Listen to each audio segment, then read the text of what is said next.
La Pai Alianza de la Rosa y el Acero. Dicen que tu 10º aniversario de bodas debería ser de estaño o aluminio, metales fuertes y flexibles que simbolizan una década de resistencia. Pero mi esposo, Emilio Soto, siempre prefirió el oro.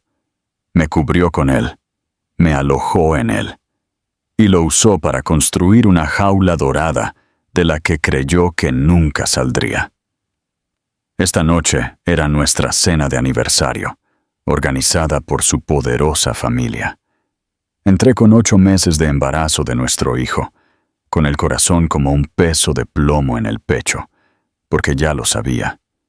Y cuando mis ojos se posaron en ella, la mujer sentada junto a mi marido, lo vi, no era cualquier anillo en su dedo. Era mi anillo de bodas. Pero yo no estaba allí para llorar, estaba allí para cobrar.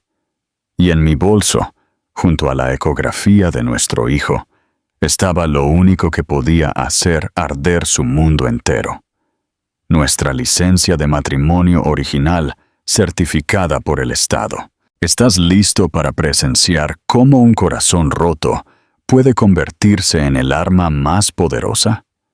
Dale me gusta a este video y suscríbete para no perderte ni un segundo de esta historia de justicia implacable. El restaurante era un ejercicio de opulencia contenida, el tipo de lugar donde los zapatos del camarero costaban más que la hipoteca de una casa, y el silencio entre platos se llenaba con el tintineo del dinero antiguo contra la nueva ambición.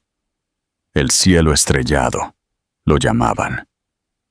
Desde nuestra alcoba privada en el 32º piso, las luces de Madrid se extendían bajo nosotros como una alfombra de diamantes dispersos. Pero las verdaderas estrellas se suponía que eran las sentadas en esta mesa. La familia Soto. Mi marido, Emilio Soto, se sentaba a la cabecera de la mesa, una posición que asumía con la naturalidad de respirar. Era guapo, con ese estilo arquitectónico afilado, todo líneas limpias y una estructura segura que hacía que la gente confiara instintivamente en él. Era un maestro de las fachadas, tanto en los edificios que diseñaba como en la vida que construía. A su derecha se sentaba su madre, Isabel Soto, la matriarca de la familia, una mujer tallada en hielo y joyas de herencia. Su sonrisa nunca llegaba del todo a sus ojos, que estaban perpetuamente evaluando, calculando. Frente a ella, mi suegro, Roberto, un hombre que hacía mucho tiempo había cedido su autoridad a la formidable voluntad de su esposa, agitaba el vino en su copa con un aire de indiferencia practicado. Y luego estaba Clara, la hermana menor de Emilio. Se sentaba a mi lado, ofreciendo un pequeño guiño de complicidad mientras su madre comenzaba un monólogo sobre la gala benéfica que presidía. Clara era la única de la familia que parecía poseer una emoción genuina, sin filtros. Ella veía las grietas en la perfecta fachada de los Soto, y por eso siempre le había estado agradecida. Esta noche era nuestro 10º aniversario de bodas. Una década, un hito que se sentía menos como una celebración y más como una condena. Los pesados cubiertos se sentían fríos en mis manos, un marcado contraste con el sofocante calor de la sala. Estaba de 8 meses, un hecho que Isabel había lamentado públicamente como un momento inoportuno para una fiesta. El bebé, un niño al que habíamos decidido llamar Mateo, empujaba un pie bajo mis costillas, un pequeño y persistente recordatorio de la vida que llevaba, el futuro por el que luchaba. «Por 10 años», dijo Emilio, levantando su copa. Su voz, generalmente tan suave y resonante, tenía un ligero filo esta noche, una energía nerviosa que intentaba enmascarar con una amplia sonrisa. Sus ojos se encontraron con los míos al otro lado de la mesa, Pero la conexión era hueca. Era una actuación, y ambos estábamos interpretando nuestros papeles. Por mi hermosa esposa, Amalia, la piedra angular de mi vida. Que los próximos 10 años sean aún más prósperos y alegres que los últimos. La familia murmuró su aprobación, un coro de aplausos educados. Forcé una sonrisa, los músculos de mi cara doloridos por el esfuerzo. Piedra angular. La ironía era una píldora amarga en mi lengua. Una piedra angular es la primera piedra que se coloca, la que determina la posición de toda la estructura. Pero sabía que ya no era el cimiento de su vida. Solo era parte de la decoración. Mi mirada se desvió del rostro de Emilio, pasando por el ceño desaprobador de su madre, hacia el otro lado de la mesa. Hacia ella. Su nombre era Serafina, un nombre tan etéreo y delicado como ella. Era una artista, uno de los talentos emergentes que la firma de Emilio había comenzado a patrocinar recientemente. Esa era la historia oficial, de todos modos. Fue presentada esta noche simplemente como una amiga de la familia, invitada de Clara, aunque Clara parecía tan sorprendida de verla como yo me sentía. Serafina era hermosa, con grandes ojos color almendra y una cascada de cabello oscuro que parecía capturar la tenue luz del restaurante. Era también, noté con un desapego clínico, al menos 10 años más joven que yo. Había estado callada toda la noche, lanzando miradas tímidas y adoradoras a Emilio cada vez que creía que nadie la miraba. Pero yo sí miraba. Llevaba meses mirando. Vi la forma en que su mano rozó la suya mientras él pasaba la cesta del pan. Vi la sonrisa secreta y compartida que brillaba entre ellos cuando Roberto contó una historia larga y divagante. Estaban hablando un lenguaje que no se suponía que yo entendiera, pero yo dominaba la lengua de la traición. El plato principal llegó. Vieiras selladas con risotto de azafrán. El rico aroma, que normalmente me habría deleitado, me revolvió el estómago. Empujé los delicados granos por mi plato. Mi apetito se había ido, reemplazado por un nudo frío y duro de certeza. Amalia, cariño, apenas estás comiendo, notó Isabel. Su voz goteaba falsa preocupación. ¿El bebé te está haciendo sentir mal? Solo me siento un poco cansada. Eso es todo, murmuré, colocando una mano sobre mi abultado vientre. Mateo está bastante activo esta noche. Emilio extendió la mano por encima de la mesa, colocando la suya sobre la mía. ¿Todo bien, cariño? Su toque fue como una chispa en yesca seca. Quería retroceder, apartar mi mano, pero me quedé quieta. Tenía que hacerlo. El plan, mi cuidadosamente construida fortaleza de un plan, dependía de mi compostura. Así que le devolví la sonrisa, algo frágil y quebradizo. Perfectamente bien. Fue entonces cuando lo vi. Mientras la mano de Emilio se retiraba, mis ojos la siguieron de vuelta al otro lado de la mesa.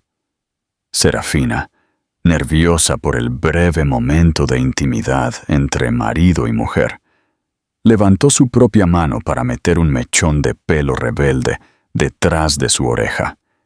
Y en el tercer dedo de su mano izquierda, un fulgor se encendió en la tenue luz. No era solo un anillo, era el anillo, mi anillo. No mi anillo de compromiso, un clásico solitario de 2 quilates que ahora me apretaba en mi dedo hinchado. No, esta era mi alianza de bodas. Era una pieza personalizada que Emilio había diseñado él mismo, una delicada trenza de oro blanco y rosa destinada a simbolizar nuestras 2 vidas entrelazadas. Por dentro, sabía la inscripción de memoria. Mi principio y mi fin. Ezar. El mundo pareció inclinarse sobre su eje. El suave zumbido de la conversación se desvaneció en un rugido sordo en mis oídos. El aire se volvió denso, pesado, imposible de respirar. Cada detalle del anillo estaba grabado en mi memoria, y el que ella tenía en el dedo era una copia exacta. La forma en que la luz captaba el acabado cepillado del oro rosa, el giro preciso del metal en la parte superior. Sentí la mano de Clara en mi brazo. «Amalia, ¿estás bien? Te has puesto completamente blanca». No pude hablar. Solo pude mirar ese anillo, un símbolo de mi matrimonio, mi década de amor y lealtad, ahora descansando en la mano de otra mujer que estaba sentada en nuestra cena de aniversario. La audacia pura de esto era impresionante. Esto no era solo una aventura. Esto era un reemplazo. Estaba tratando de borrarme. Mi mente retrocedió a hace 3 días. Había estado buscando el anillo. Me lo había quitado para aplicarme crema y lo había colocado en el pequeño plato de porcelana de mi tocador. Cuando fui a ponérmelo de nuevo, no estaba. Había buscado por toda la casa, mi pánico creciendo con cada cajón vacío y cojín volteado. Emilio me había ayudado a buscar, su rostro una máscara de preocupación. «Ya aparecerá, cariño», me había consolado, envolviéndome con sus brazos. «Es solo una cosa. Siempre podemos reemplazarlo. Es solo una cosa». Ahora, al verlo en su dedo, la crueldad calculada de sus palabras me golpeó con la fuerza de un golpe físico. No solo me había permitido creer que lo había perdido. Él lo había tomado. Había robado un pedazo de mi vida, un pedazo de nuestra historia, y se lo había regalado a su amante.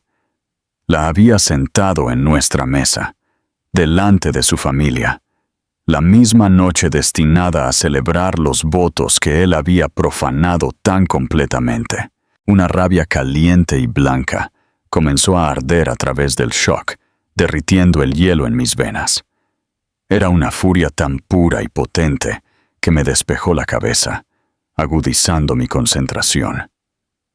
La náusea disminuyó, reemplazada por una oleada de adrenalina. Creían que era una tonta. Creían que era una esposa débil y embarazada a la que se podía aplacar y finalmente descartar. Creían que me sentaría aquí y aceptaría silenciosamente mi propia desaparición. Se equivocaban. Volví a encontrar la mirada de Emilio. Me estaba observando. Un destello de algo, miedo, triunfo, en sus ojos. Vio que yo había visto el anillo. Estaba esperando mi reacción.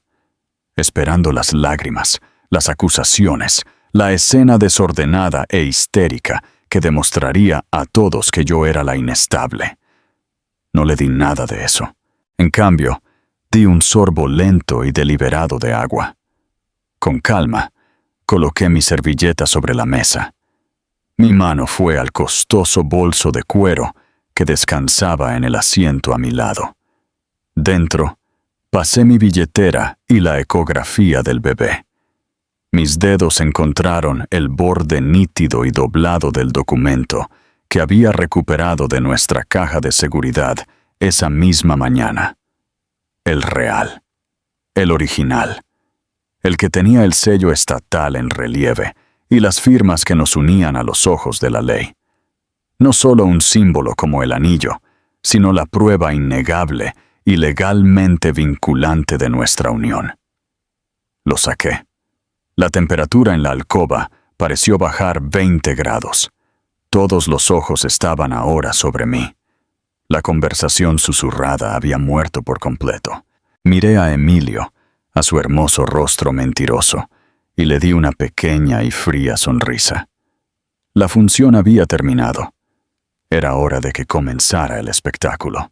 Si te estás emocionando con esta historia, presiona el botón de me gusta y compártela para que todos vean el poder de la verdad. El documento en mi mano se sentía tan pesado como una lápida. Era una sola hoja de papel color crema, de gramaje grueso, pero contenía el peso de 10 años de mi vida. Comunidad de Madrid, certificado de matrimonio. Mi apellido de soltera, Amalia Robles, y el suyo, Emilio Soto, estaban escritos en elegante letra oficial. Lo coloqué sobre la mesa con un suave y definitivo golpe que cortó el silencio. El sonido fue pequeño, pero resonó en la alcoba como un disparo. La sonrisa de Emilio vaciló. El encanto cuidadosamente construido se agrietó como hielo delgado. Amalia, ¿qué es esto? ¿Qué estás haciendo? Su voz era un siseo bajo, destinado solo a mis oídos, pero en el silencio sepulcral todos lo escucharon. Creo que sabes lo que es esto, Emilio, dije, mi voz sorprendentemente firme. Miré más allá de él, directamente a Serafina. Sus ojos de gacela estaban blancos de confusión, su mano congelada a medio camino de su copa de vino. Es nuestra licencia de matrimonio, la verdadera. Dejé que las palabras colgaran en el aire. No levanté la voz. No lo necesitaba. La tranquila certeza de mi tono era más condenatoria que cualquier grito. Isabel Soto se recuperó primero. Soltó una risa corta y aguda, un sonido como de cristales rotos. Amalia, por el amor de Dios, ¿qué significa este melodrama? Estás montando una escena. Guarda eso. No lo creo, respondí, mi mirada inquebrantable de la de Serafina. Hice un gesto con la barbilla hacia su mano izquierda. Llevas un anillo muy hermoso. Me resulta familiar. De hecho, incliné la cabeza, fingiendo un momento de contemplación. Se parece exactamente a mi anillo de bodas, el que misteriosamente desapareció de mi joyero hace 3 días. Serafina retiró la mano como si se hubiera quemado, metiéndola en su regazo. Un profundo rubor carmesí le subió por el cuello, manchando su piel de porcelana. No sé de qué hablas, tartamudeó, mirando a Emilio con ojos de pánico. Emilio me dio esto. Dijo que era un símbolo de su promesa. ¿Una promesa? Hice eco de la palabra, goteando desprecio. ¿Exactamente qué te prometió Serafina? ¿Que era un hombre soltero? ¿Que su esposa embarazada de 10 años era solo una compañera de piso inconveniente? Amalia, ya basta, tronó Emilio, golpeando la mano sobre la mesa. Los vasos de agua saltaron y unas gotas de vino tinto se derramaron sobre el inmaculado mantel blanco, extendiéndose como una mancha de sangre. Estás histérica. El embarazo te está volviendo claramente irracional. Pide disculpas a nuestra invitada inmediatamente. Nuestra invitada. La casual desestimación me envió otra oleada de fuego frío. Histérica. Irracional. No, Emilio. Nunca he sido más racional en mi vida. Durante 10 años he vivido en la casa de los Soto, interpretando el papel de la esposa devota y solidaria. Organicé tus cenas, suavicé tus asperezas. Estuve a tu lado mientras construías tu imperio, y lo hice con gusto, porque era tu esposa, porque te amaba. Mi voz se quebró en las últimas 3 palabras, la única traición del profundo pozo de dolor bajo la ira. Tomé aire, tranquilizándome. No lloraría. No aquí. Pero algo gracioso sucedió. Empecé a notar cosas. Las noches en la oficina hasta tarde. Las llamadas telefónicas en voz baja que atendías en otra habitación. Los extractos de tarjetas de crédito de hoteles en los que nunca había estado y joyas que nunca había recibido. Hice una pausa, dejando que las implicaciones se asimilaran. Clara miraba a su hermano con creciente horror.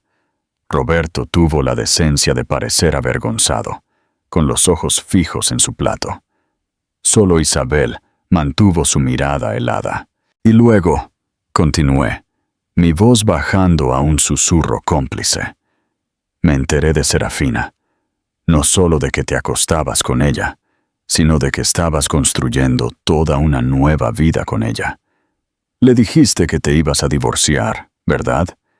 Le dijiste que yo era emocionalmente inestable, que nuestro matrimonio era solo un arreglo de negocios del que aún no podíamos salir.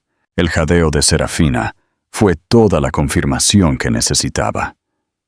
Sus ojos se llenaron de lágrimas mientras miraba a Emilio, con una expresión de profunda traición en su rostro. Emilio, ¿es eso cierto? Me dijiste que ella había firmado los papeles hace meses. Está mintiendo, Sera, insistió Emilio, su voz perdiendo su tono autoritario, reemplazado por una súplica desesperada. Estaba tratando de aferrarse a su nueva realidad, pero los cimientos se desmoronaban. Amalia está indispuesta. Se está inventando todo esto para hacerme daño. ¿De verdad? Deslicé la licencia de matrimonio por la madera pulida de la mesa hasta que se detuvo directamente frente al plato de Serafina. Entonces, ¿qué es esto? ¿Una fantasía? Este es un documento legalmente vinculante con fecha de hace 10 años. Prueba que él y yo estamos casados. Prueba que el niño que estoy esperando es su heredero legítimo. Y prueba que cualquier promesa que te hizo, cualquier futuro que te puso delante, se construyó sobre una base de mentiras. Me puse de pie. La silla raspó ruidosamente contra el suelo. Yo era la que tenía el control ahora. Todo el poder que él y su familia ejercían, todo su dinero e influencia, no significaban nada frente a esta verdad simple e irrefutable. El anillo en tu dedo, dije, mi voz fría y dura como el acero. No es una promesa, es propiedad robada. Él no te compró un anillo nuevo, Serafina. Él robó el mío, porque no es solo un mentiroso y un tramposo, es un cobarde y un ladrón. No tuvo el coraje de construir algo nuevo contigo, así que trató de darte una copia barata de segunda mano de mi vida. Isabel se puso de pie, su rostro una máscara de furia. ¿Cómo te atreves a hablarle así a mi hijo, en su propia casa, en su propia fiesta? Corrección, Isabel, le espeté, girándome para enfrentar a mi suegra por primera vez. Esta no es su fiesta, es nuestra cena de aniversario, una celebración de un matrimonio que usted le ha animado activamente a destruir. Usted sabía de ella, ¿verdad? Probablemente se ha reunido con ella para almorzar, planeando su futuro juntos, mientras yo estaba en casa, planeando una habitación para el bebé. El parpadeo en sus ojos me dijo que había dado en el clavo.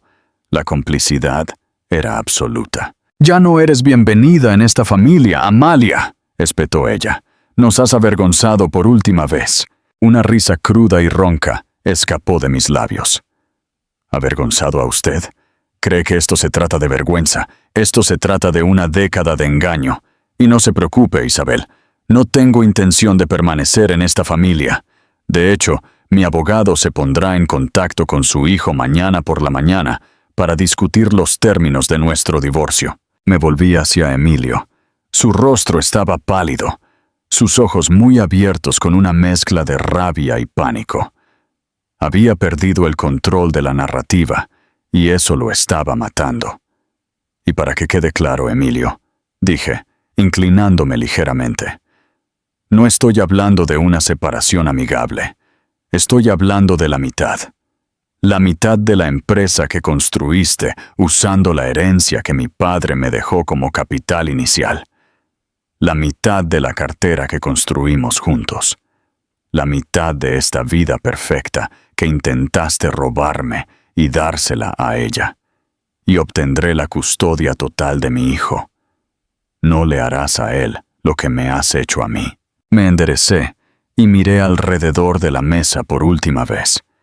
A la mirada evadida de Roberto, al rostro bañado en lágrimas de Clara, al odio puro y sin adulterar de Isabel, y a Serafina, que ahora sollozaba abiertamente, el anillo robado en su dedo, luciendo llamativo y barato. Finalmente, miré a Emilio, el hombre que había amado, el hombre que se había convertido en un extraño. «Feliz aniversario, cariño», dije, las palabras goteando hielo.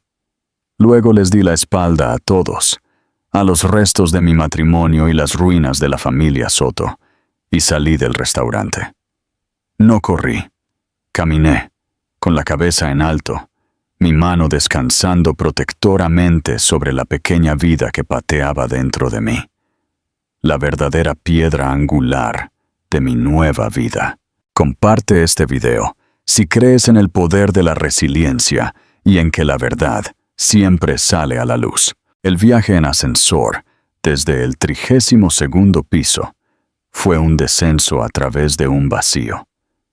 La música opulenta del restaurante se desvaneció, reemplazada por el suave zumbido mecánico del coche que bajaba.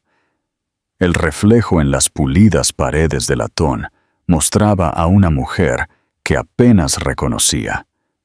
Su rostro estaba pálido y tenso. Sus ojos ardían con una intensidad que se sentía extraña. El costoso vestido de maternidad que había comprado para la ocasión ahora parecía un disfraz de una obra que acababa de terminar en desastre. Mi cuerpo vibraba con adrenalina, una vibración de alta frecuencia bajo mi piel. Mis manos temblaban, así que las entrelacé sobre mi vientre, anclándome en los movimientos constantes y rítmicos de mi hijo nonato. Él era real. Esto era real. En el momento en que las puertas del ascensor se abrieron en el cavernoso vestíbulo de mármol, la fachada que había mantenido con tanto cuidado comenzó a desmoronarse. Un sollozo, espeso y áspero, brotó de mi garganta. Tropecé hacia la salida, buscando a tientas mi teléfono en el bolso, mis dedos torpes y poco cooperativos. «Amalia, espera». La voz de Emilio resonó por el vestíbulo. No me detuve. Empujé las pesadas puertas de cristal y salí al aire fresco de la noche. Un aparcacoches, sobresaltado por mi repentina aparición, se apresuró a acercarse. «Señora Soto, su coche». «No te atrevas a alejarte de mí», gruñó Emilio, agarrando mi brazo justo cuando llegaba a la acera. Su agarre era de hierro. Me zafé del brazo, girando para enfrentarlo. La energía frenética de la calle de la ciudad, el ruido de las bocinas, el murmullo de los transeúntes parecieron desvanecerse en el fondo. Una banda sonora distante de nuestra propia guerra privada. «No me toques», siseé, mi voz baja y peligrosa. «No vuelvas a tocarme nunca más». «No tienes idea de lo que acabas de hacer», dijo, su rostro contorsionado por una rabia que eclipsaba cualquier otra que le hubiera visto. «Me humillaste. Humillaste a mi familia». «Humillé yo», le espeté, mi voz se elevó. «Tú destruiste nuestro matrimonio, nuestra familia, nuestro futuro. Sentaste a una mujer con mi anillo de bodas robado en nuestra cena de aniversario. ¿Y tienes la audacia de hablarme de humillación?» «No se suponía que pasara así», dijo. Su voz bajó, tratando de recuperar el control. Era su movimiento clásico. Escalar, luego desescalar y manipular. Serafina no debía llevar el anillo esta noche. Fue un error. Iba a decírtelo, después de que naciera el bebé. Estaba tratando de protegerte.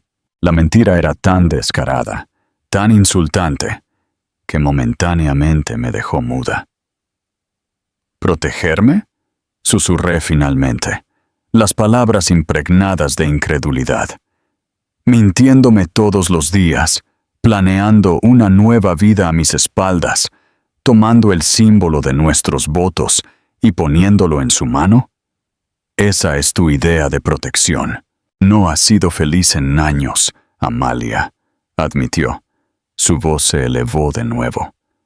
Simplemente estábamos siguiendo los movimientos. Serafina, ella me hace sentir vivo.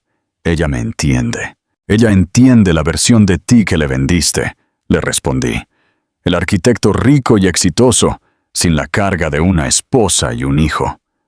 Te entendió cuando falsificabas mi firma en las solicitudes de préstamo para el nuevo apartamento que le compraste. Te entendió cuando liquidaste la cartera de acciones que mi abuela me dejó para financiar su galería de arte. El color desapareció de su rostro. La ira fue reemplazada por un pánico absoluto y profundo. Este era el giro que no había visto venir. Creyó que mi conocimiento terminaba con su infidelidad. No tenía idea de que había pasado los últimos 2 meses siguiendo el rastro del papeleo. ¿Cómo? ¿Cómo sabías eso? Tartamudeó. No eres tan listo como crees, Emilio. Te descuidaste, dije, mi voz fría y clínica. Usaste nuestras cuentas conjuntas. Moviste dinero a través de empresas fantasma que no eran tan anónimas como creías. Mientras tú estabas ocupado interpretando al héroe romántico para tu amante, yo estaba en casa con un experto en contabilidad forense, y encontramos todo. Me miró fijamente, con la boca ligeramente abierta. El encantador y poderoso Emilio Soto había desaparecido. En su lugar, había un animal acorralado, con los ojos mirando a su alrededor como si buscara una ruta de escape. Amalia, podemos arreglar esto, suplicó, su tono cambiando drásticamente a uno de conciliación desesperada. Escúchame, no tenemos que hacer esto. Piensa en el bebé. Piensa en nuestra familia. Estoy pensando en el bebé, dije, mi mano regresando instintivamente a mi estómago. Me estoy asegurando de que mi hijo no sea criado por un ladrón y un estafador. Ya no tienes una familia, Emilio. Tienes una cómplice en tu madre y una serie de deudas financieras y emocionales que estás a punto de tener que pagar. Por el rabillo del ojo, vi a Clara salir del restaurante, con el rostro pálido y bañado en lágrimas. Se quedó junto a la puerta, dudando antes de empezar a caminar hacia nosotros. Emilio, déjala en paz, dijo Clara. Su voz temblaba, pero era firme. Basta, ya has hecho suficiente. Quédate al margen, Clara, espetó Emilio, sin siquiera mirarla. Su atención estaba completamente en mí, sus ojos perforando los míos. Amalia, por favor, no tires 10 años a la basura. Te amo. Sé que sí. Esto con Serafina fue un error, una fantasía. Era la última y patética mentira. Él no me amaba. Amaba la estabilidad que le proporcionaba, la imagen que yo le ayudaba a proyectar. Amaba mi dinero y mis conexiones. Y ahora que estaba a punto de perderlo todo, intentaba reescribir todo el guión. El único error, dije lentamente, fue mío. Por creer que eras un hombre íntegro, por confiarte mi corazón, mi futuro y mi herencia. Miré a Clara, ofreciéndole una sonrisa triste y agradecida. Gracias, Clara. Me di la vuelta entonces, dándole la espalda por última vez. El aparcacoches, que había estado observando todo el intercambio con una fascinación desmesurada, pareció ponerse en alerta. ¿Su coche, señora Soto?, preguntó de nuevo, su voz ahora baja y respetuosa. Sí, por favor, Miguel, dije, mi voz clara y firme. Y a partir de ahora, es señorita Robles. Mientras me deslizaba en el fresco cuero de mi coche, no miré hacia atrás. No quería que la última imagen de mi marido fuera esta versión patética y desmoronada. Quería recordar la fría furia en mi propio corazón, el peso de la verdad en mis manos y la sensación de libertad absoluta, aterradora y estimulante, mientras me alejaba, dejando los restos de la casa de los Soto humeando en mi espejo retrovisor. Las lágrimas llegaron entonces, calientes y rápidas, pero no eran solo lágrimas de tristeza, eran lágrimas de purificación, lavando una década de mentiras cuidadosamente construidas y dejando atrás el cimiento duro e inquebrantable de la mujer en la que estaba a punto de convertirme. Comenta abajo cuál fue el giro más impactante para ti en esta historia. Tu participación nos ayuda a seguir creando contenido inspirador. El camino a casa fue un borrón de semáforos y asfalto bañado en lágrimas. Las calles familiares de nuestro barrio de Salamanca se sentían extrañas. Las grandes casas adosadas de ladrillo y piedra caliza, como monumentos a una vida que ya no era mía. Cuando estacioné en la entrada de la casa, mi casa, me corregí a mí misma. Comprada y pagada con la mayor parte de mi herencia, no entré de inmediato. Simplemente me senté en la oscuridad, con el motor haciendo tic-tac mientras se enfriaba, y dejé que el peso total de la noche descendiera sobre mí. Dentro de esa casa estaban los adornos de nuestra vida compartida, las fotografías en la repisa de la chimenea, los libros que habíamos leído juntos, la cuna a medio montar en la habitación del bebé. Cada objeto era una mina terrestre de recuerdos, y sabía que entrar sería su propia batalla. Mi teléfono zumbó, sobresaltándome. Un mensaje de texto de Clara. Amalia, ¿estás bien? Lo siento muchísimo, muchísimo. No tenía ni idea de nada. Él es un asco. Mamá es un monstruo. Estoy de tu lado. Lo que necesites. Una lágrima genuina se deslizó por mi mejilla, diferente de las que, llenas de ira y dolor, la habían precedido. En el nido de víboras que era la familia Soto, había encontrado una aliada inesperada. Contesté con un simple «Gracias. Significa más de lo que sabes». Tomando una respiración profunda, finalmente salí del coche y entré en la casa. El silencio era absoluto, un marcado contraste con la tormenta que acababa de estallar. Ignoré la sala de estar, la cocina, los espacios cuidadosamente diseñados de nuestra vida pública. Fui directamente a la oficina de mi marido. La oficina de Emilio era su santuario. Estaba meticulosamente organizada, toda de madera oscura, acero cepillado y un tenue olor a cuero caro. Era la habitación que mejor representaba al hombre que yo creía que era. Ordenado, inteligente, sofisticado. Ahora la veía por lo que era, un escenario. Fui a su escritorio y encendí la lámpara de banquero de cristal verde. En mi bolso llevaba una pequeña llave. No era de un diario, sino del cajón inferior derecho de su antiguo escritorio, el que siempre mantenía cerrado con llave. Había encontrado la llave de repuesto hace meses, guardada en el bolsillo de un viejo abrigo, y la había duplicado. En ese momento, me dije a mí misma que era para emergencias. En verdad, una semilla de sospecha ya se había plantado. La cerradura se abrió con un clic. Dentro no había el caos de una vida secreta, sino más bien el orden obsesivo de Emilio. Había archivos cuidadosamente etiquetados, pero estas etiquetas no eran para proyectos de arquitectura. Eran nombres. Serafina Artistry S.L., Lakeview Condo Holdings, Inversiones Futuras Soto. Durante las siguientes 3 horas, impulsada por una furia sombría y justa, desmantelé su vida secreta, pieza por pieza. Mi trabajo con el experto en contabilidad forense, el señor Díaz, me había dado el mapa. Ahora estaba recogiendo los documentos originales. Ahí estaba. El acuerdo de compra de un condominio de 2 millones de euros en la Milla de Oro, adquirido por una sociedad holding de la que nunca había oído hablar.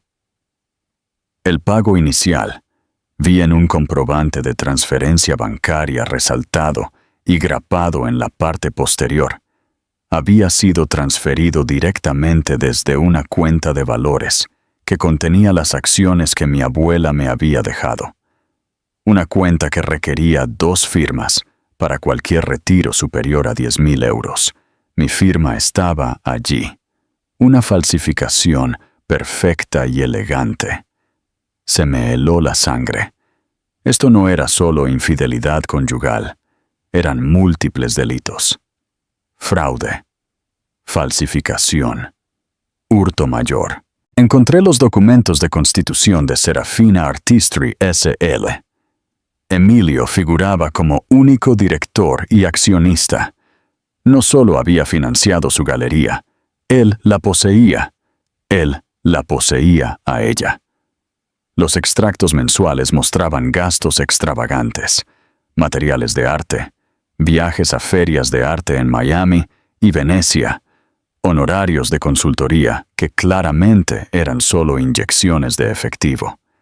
Le había construido una vida hermosa, un paraíso creativo, y lo había hecho todo con mi dinero. Mi teléfono sonó, un número que no reconocí. Dudé, luego contesté. Mi voz cautelosa. «Hola, ¿es Amalia?» La voz era pequeña, temblorosa e instantáneamente familiar. «¿Serafina?» Pregunté, mi estómago se contrajo. «Sí». Yo conseguí tu número de Clara», dijo. Su voz ahogada por las lágrimas. «Lo siento muchísimo. Te juro que no lo sabía. Me dijo que te habías divorciado. Me mostró papeles. Déjame adivinar», dije, mi voz plana, desprovista de simpatía. «Te mostró borradores sin firmar que su abogado había redactado. Te dijo que era solo una formalidad, que los jueces estaban retrasados». Hubo un sollozo ahogado al otro lado de la línea. «Sí. ¿Cómo lo sabías?» «Porque es un mentiroso predecible», declaré. «Y tú fuiste un objetivo predecible. Joven, talentosa, un poco ingenua. Creíste el cuento de hadas.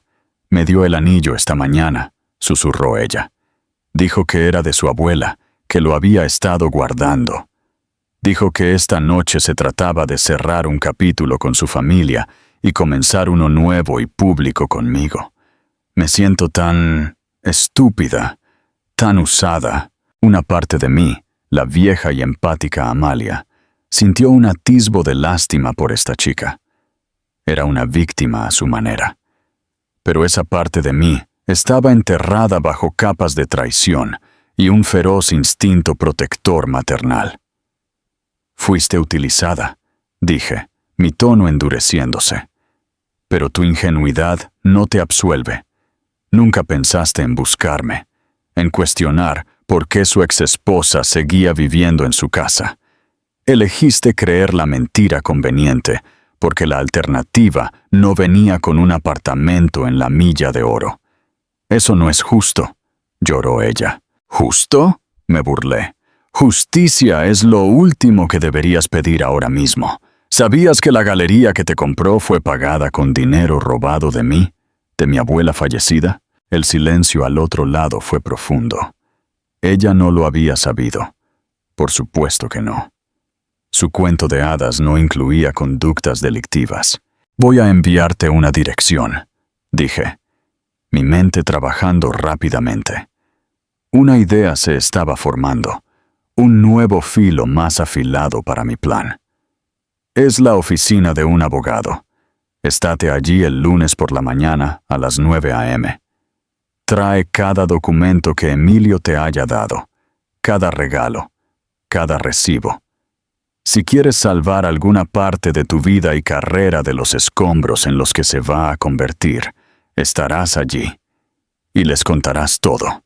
«¿Por qué debería ayudarte?», preguntó ella, un atisbo de desafío en su voz. «Porque ahora mismo eres cómplice de sus crímenes», dije.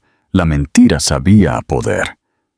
No era estrictamente cierto, pero estaba lo suficientemente cerca de la verdad como para ser efectiva. Estás viviendo en un bien comprado con fondos robados. Eres la beneficiaria de su fraude. Cuando esto se haga público, y créeme, se hará público, ¿quieres ser posicionada como su cómplice o como otra de sus víctimas? Tú eliges. No esperé una respuesta. Colgué el teléfono. Mis ojos se posaron en un último archivo en el fondo del cajón. Era más delgado que los otros, simplemente etiquetado como Mateo. Mi corazón se detuvo. Con dedos temblorosos lo abrí. No estaba lleno de planes para una habitación de bebé o documentos de fideicomiso. Era correspondencia con un bufete de abogados. No sus abogados corporativos habituales, sino una firma especializada en batallas por la custodia. Se había estado preparando para esto. Había estado construyendo un caso en mi contra durante meses. Había impresiones de mis notas de redes sociales sobre mi estado emocional, incluso una investigación preliminar para contratar a un investigador privado para seguirme. No solo me iba a dejar, iba a intentar quitarme a mi hijo, mi hija. La rabia que sentí en el restaurante era una vela parpadeante en comparación con el infierno que me engullía ahora. Los últimos vestigios de mi dolor se quemaron, dejando atrás algo terriblemente claro y duro. Esto ya no era un divorcio, era una guerra, y me condenaría si iba a perder. Saqué mi teléfono y marqué el número del señor Díaz, mi contable forense de 60 años con cara de bulldog. Díaz, contestó, su voz grave. Soy Amalia Robles, dije. Estamos escalando. Quiero que se reúna con mi nuevo abogado y conmigo el lunes por la mañana, y necesito que encuentre todo. Cada activo oculto, cada cuenta secreta, cada euro que haya intentado ocultar. No solo quiero divorciarme de él, quiero arruinarlo, quiero destruirlo por completo. Hubo una pausa al otro lado de la línea, y luego una risa baja. Señorita Robles, dijo, un atisbo de admiración genuina en su voz. Creí que nunca me lo pediría. No tú me olvides suscribirte al canal si quieres más historias de empoderamiento y giros dramáticos como este. El fin de semana transcurrió en un estado de fuga de preparación metódica. Dormir era un lujo que no podía permitirme. En cambio, catalogué pruebas, escaneé documentos y construí una línea de tiempo del engaño de Emilio.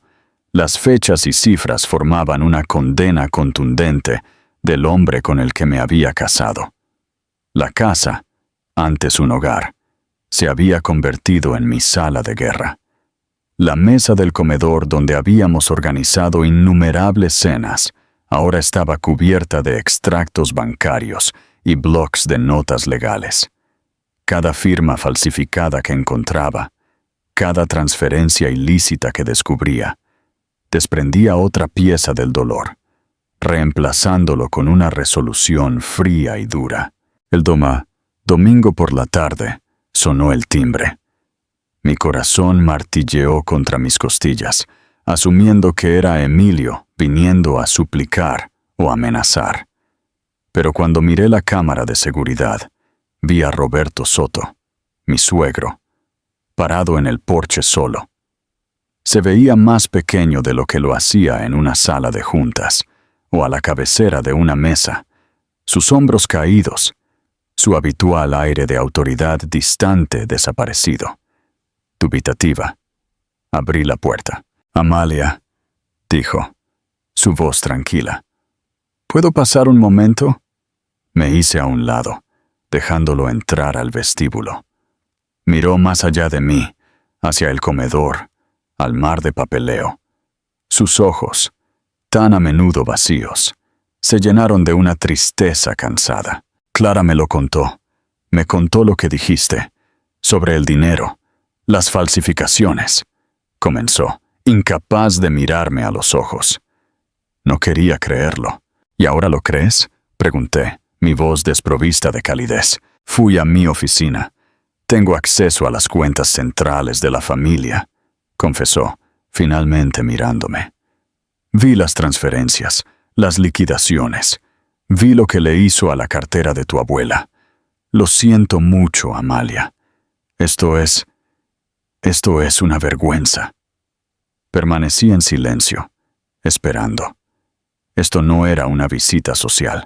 Isabel está fuera de sí, continuó, retorciéndose las manos. Se niega a verlo. Para ella, el único crimen cometido fue tu exhibición pública.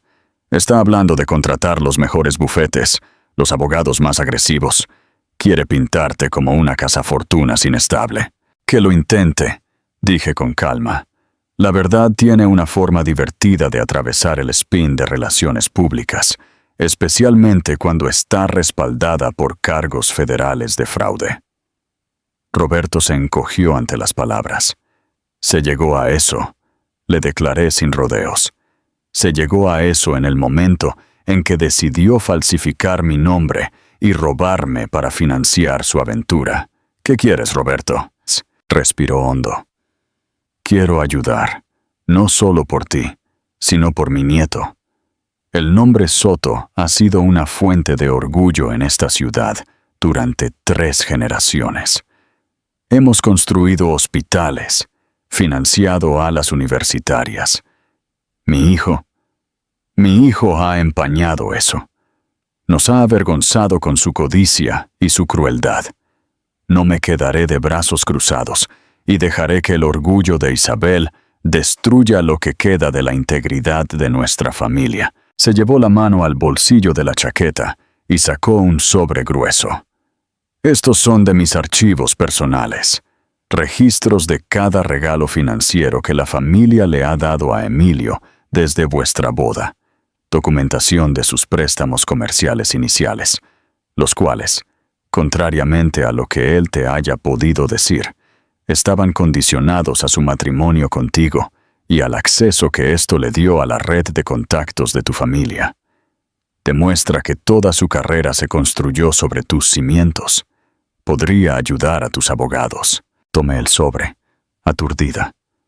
Era una deserción, un cambio sísmico silencioso en la alianza familiar. ¿Por qué?, pregunté. La única palabra abarcando una docena de preguntas. ¿Por qué ahora? ¿Por qué no antes? ¿Por qué traicionar a tu propio hijo? Porque mi hijo es un hombre de 35 años que está a punto de tener un hijo propio, dijo Roberto, su voz cargada de arrepentimiento. Y en algún momento le fallé. Dejé que su madre complaciera todos sus caprichos. Dejé que su ambición se convirtiera en arrogancia. Quizás esta sea la única forma de que finalmente aprenda que las acciones tienen consecuencias, y porque mi nieto merece tener una madre solvente, segura y libre del veneno de esta familia. Se dio la vuelta para irse, luego se detuvo en la puerta. Ten cuidado, Amalia. Emilio es mi hijo. Sé de lo que es capaz cuando está acorralado. No se rendirá sin luchar. La mañana del lunes llegó gris y lloviznando. Un telón de fondo apropiado para los asuntos del día. Me reuní con mi nueva abogada, una mujer aguda y sin rodeos llamada Jessica Gómez, en una cafetería antes de nuestra reunión. La había contratado por recomendación de un amigo que la había descrito como un tiburón con guante de terciopelo. Al entrar en las elegantes oficinas del centro de su firma, la primera persona que vi sentada en la sala de espera fue Serafina. Se veía pálida y asustada, aferrando un gran maletín a su pecho. Se puso de pie cuando me vio, con los ojos enrojecidos. No ofreció una disculpa, solo un nervioso. Lo traje todo. Bien, dije, sin añadir nada más. Nos llevaron a una gran sala de conferencias con vistas a la ciudad mojada por la lluvia. El señor Díaz ya estaba allí, junto con 2 de los asociados jóvenes de Jessica. La mesa era enorme, pero la cantidad de pruebas que habíamos reunido cubría casi cada centímetro de su pulida superficie. El sobre de Roberto estaba allí, al igual que el maletín de Serafina. Jessica Gómez dirigió la reunión con una eficiencia aterradora. Escuchó atentamente mientras exponía la línea de tiempo, mientras el señor Díaz explicaba la intrincada red de fraude financiero, y mientras una Serafina llorosa detallaba las mentiras que Emilio le había contado, produciendo mensajes de texto y correos electrónicos que corroboraban su historia. Entregó el anillo, el cual Jessica colocó en una pequeña bolsa de pruebas etiquetada con unas pinzas como si fuera radiactivo. Me dijo que volaría a Granada el próximo mes para establecer residencia, dijo Serafina, su voz apenas un susurro. Dijo que solicitaría un divorcio rápido allí, que usted había accedido. Un divorcio fraudulento para rematar una vida fraudulenta, reflexionó Jessica, tomando una nota. Libro de jugadas clásico de un narcisista. Después de 3 horas, Jessica se reclinó en su silla. De acuerdo, dijo. Aquí está la situación. Lo tenemos por fraude bancario, fraude electrónico y falsificación. El volumen de pruebas es abrumador. El testimonio de Serafina la convierte en testigo cooperante, no en objetivo. Señorita Robles, usted está en una posición increíblemente fuerte. Entonces, ¿cuál es el plan?, pregunté. Tenemos 2 caminos, explicó Jessica. Camino A, vamos a lo nuclear. Presentamos una demanda de divorcio y yo hago una llamada a un amigo en la Fiscalía General del Estado. La policía congelará sus activos y se enfrentará a una acusación penal en el plazo de 1 semana. Probablemente irá a prisión. Es desordenado, es público, y el nombre Soto se arrastrará por el fango. Hizo una pausa, dejando que eso se asimilara. El camino B es lo que yo llamo una demolición controlada. Usamos la amenaza del camino A para conseguir exactamente lo que queremos. Redactamos un acuerdo postmatrimonial hermético que le otorga todo a lo que tiene derecho y más. Organizamos una confrontación privada, extraoficial, sin tribunales, sin prensa. Solo nosotros, ellos y las pruebas. ¿Qué recomienda?, le pregunté. El camino B, dijo Jessica sin dudar. Es más rápido, es más limpio y le da a usted un control total. Un juicio penal puede ser impredecible y prolongarse durante años. De esta manera, extirpamos el cáncer con un bisturí, no con un mazo. Le damos su libertad, su seguridad financiera y la custodia total e indiscutible de su hijo. Le dejamos su libertad, pero le quitamos todo lo demás. Lo dejamos como un cascarón vacío, lo cual, para un hombre como Emilio, es un castigo mucho peor que la prisión. Pensé en mi hijo. No quería que sus primeros años estuvieran marcados por el juicio público y el encarcelamiento de su padre. No quería que su nombre se asociara con ese tipo de escándalo. Las palabras de mi suegro resonaron en mi mente. Esto se trataba de asegurar el futuro de mi hijo, libre del veneno de los Soto. Camino B, dije, mi voz firme. Programemos la demolición. No les dimos tiempo para prepararse. La oficina de Jessica envió un solo y lacónico correo electrónico al abogado de Emilio y a Roberto Soto a las 4 de la tarde del martes. Decía simplemente: se llevará a cabo una reunión para discutir una resolución urgente y sensible al tiempo de la disolución del matrimonio Soto en las oficinas de Gómez y Asociados mañana por la mañana a las 10 a.m. La asistencia de Emilio, Isabel y Roberto Soto es obligatoria. El incumplimiento resultará en procedimientos legales y penales inmediatos. No se mantendrá correspondencia adicional. El lugar era la misma sala de conferencias, donde habíamos planeado nuestro ataque. Pero la atmósfera era completamente diferente. La montaña de pruebas había desaparecido, reemplazada por una sola, gruesa carpeta encuadernada en cuero frente a Jessica y un vaso de agua para mí. Yo estaba flanqueada por Jessica y el señor Díaz. Éramos un frente unido y silencioso. Los Soto llegaron exactamente a las 10 a.m. Emilio entró primero, su rostro una máscara de arrogancia desafiante, aunque las ojeras bajo sus ojos delataban noches sin dormir. Le siguió Isabel, quien me miró con un veneno puro y sin disimulo, su cuerpo rígido de indignación. Roberto cerraba la fila, con una expresión de sombría resignación. Me hizo un breve y casi imperceptible asentimiento. Se sentaron frente a nosotros, una dinastía fracturada preparándose para su última resistencia. Su abogado, un hombre corporativo y astuto llamado Javier Ruiz, comenzó a hablar, pero Jessica levantó una mano, silenciándolo al instante. «Gracias a todos por venir», comenzó Jessica, su voz fría y agradable, el sonido de un cirujano antes de la primera incisión. «Estamos aquí hoy para evitar un espectáculo público que sería ruinosamente perjudicial para todos, pero sobre todo para el nombre y el negocio de la familia Soto. Así que antes de comenzar, seamos perfectamente claros sobre lo que está sobre la mesa». Abrió su carpeta. «Durante los últimos 2 años, su hijo, el señor Emilio Soto, ha defraudado sistemáticamente a su esposa, mi cliente, en aproximadamente 4.7 millones de euros. Emilio se burló. «Eso es una acusación indignante y sin fundamento. Es un hecho meticulosamente documentado», interrumpió el señor Díaz, su voz grave, cortando la negación de Emilio.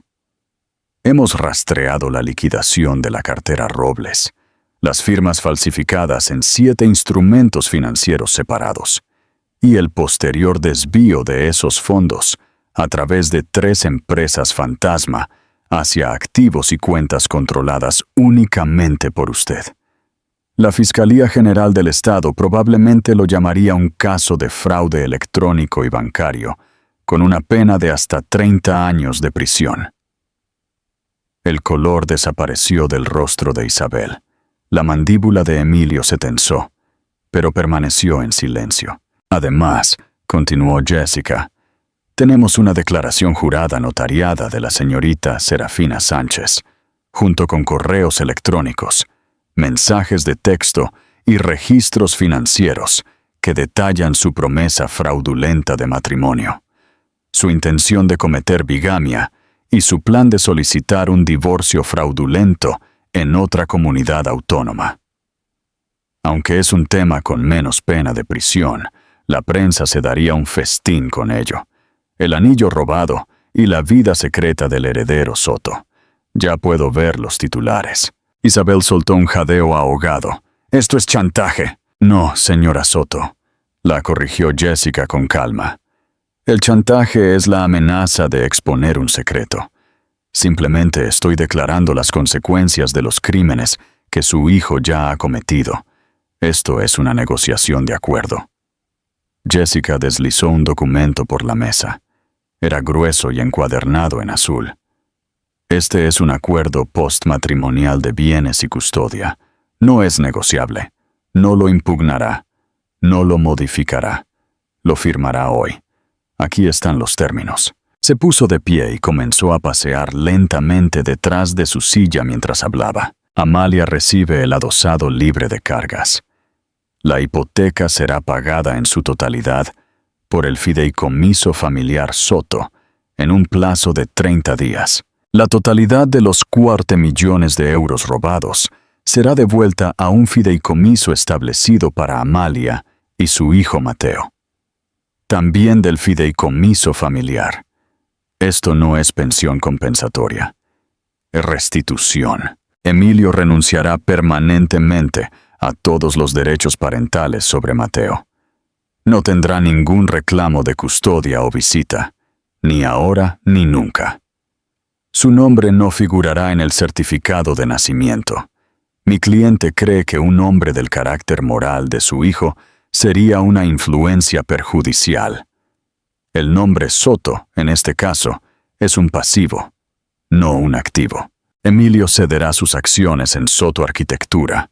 Se transferirán a su padre, a su hermana o a quien sea. Pero será borrado de la empresa que construyó con el dinero de mi cliente. Y Jessica dejó de pasear y apoyó las manos en la mesa, mirando directamente a Emilio. Todos firmarán un acuerdo integral de confidencialidad y no desprestigio. Nunca volverán a hablar de Amalia ni de su hijo, pública o privadamente. Cualquier violación y todo el expediente de sus crímenes financieros, golpeó la carpeta frente a ella, irá directamente a las autoridades y al periódico El País. ¿Hay alguna pregunta? El silencio en la sala era absoluto. Emilio parecía haber sido golpeado físicamente, su bravuconería destrozada, dejando solo un cascarón vacío. Isabel miraba el acuerdo como si fuera una serpiente venenosa. «No puedes quitarme a mi hijo», susurró Emilio, su voz quebrada. «No puedes quitarme a mi hijo». Hablé por primera vez, mi voz clara y fría cortando su patética súplica. «Tú intentaste quitármelo a mí primero, Emilio. Tenías abogados investigándome, construyendo un caso para pintarme como una madre no apta. Todo mientras me robabas a ciegas. No puedes reclamar la paternidad ahora que te resulta inconveniente perder. Renunciaste a ese derecho cuando elegiste construir tu vida sobre mentiras». Isabel se volvió hacia mí, sus ojos ardiendo con la furia de una madre. «No harás esto. No te llevarás a mi nieto y borrarás a mi hijo». «Su hijo se borró a sí mismo», respondí, poniéndome de pie para enfrentarla. «Él borró una década de matrimonio. Borró mi confianza. Borró su propia integridad. Esto no es que yo me lleve nada. Esto es un ajuste de cuentas. Estas son las consecuencias de sus elecciones. Elecciones que usted permitió a cada paso». Roberto Soto finalmente habló. Cogió el bolígrafo que yacía en el centro de la mesa. «Fírmalo, Emilio. Fírmalo, Isabel». «¡Roberto!», chilló Isabel. «¿Has perdido la cabeza?» «No», dijo, su voz llena de una autoridad profunda y cansada a la que ella no podía desafiar. «La he encontrado. Esto se acabó. Firmaremos los papeles, pagaremos el precio y trataremos de salvar la poca honra que nos queda. Esto no es una negociación. Este es el final del camino». Con mano temblorosa, Emilio tomó el bolígrafo de su padre. No me miró. No pudo. Firmó su nombre, el garabato frenético, una patética caricatura de su firma antes segura. Luego, con una expresión de total derrota, Isabel firmó. Finalmente, Roberto añadió su propio nombre, sellando el pacto. Estaba hecho. Me quedé allí un momento, mirando las ruinas de la familia que casi me había consumido. No sentí triunfo, ni alegría. Solo un vasto y tranquilo vacío, donde solía estar una década de mi vida. Pero era un vacío limpio, un espacio para construir algo nuevo. Me di la vuelta y salí de la habitación sin mirar atrás. Ya no necesitaba ver sus caras. Salí del edificio y me adentré en la luz brillante y clara del día. La lluvia había cesado. Me puse una mano en el vientre, sintiendo la patada fuerte y constante de mi hijo, mi Mateo, mi principio, mi futuro. La casa de los Soto se había desmoronado, pero mi cimiento era más fuerte que nunca. Y así, sin más, se acabó. Alejarme de ese edificio no fue solo el final de mi matrimonio. Fue la demolición de una vida construida sobre mentiras y el primer paso hacia un terreno firme, un terreno que yo poseía. La historia de Emilio y el anillo robado se convirtió en un asunto silencioso y resuelto, un fantasma que perseguía las ruinas de la antaño orgullosa familia Soto. Di a luz a un niño hermoso y sano llamado Mateo Robles, y el único legado que lleva es el de la fuerza y la verdad. El camino que tenía por delante no fue fácil, pero por primera vez en una década, era mío para pavimentar. Esta historia es un recordatorio de que a veces las traiciones más profundas pueden conducir a nuestra mayor liberación. Si alguna vez te has sentido atrapado, subestimado o te han negado tu verdad, debes saber que tu fuerza es más poderosa de lo que puedes imaginar. Gracias por escuchar mi historia. Si te ha conmovido, por favor, dale me gusta a este video. Compártelo con alguien que necesite escucharlo y suscríbete para más historias de resiliencia y de cómo recuperar tu poder. Tu apoyo mantiene vivas estas historias.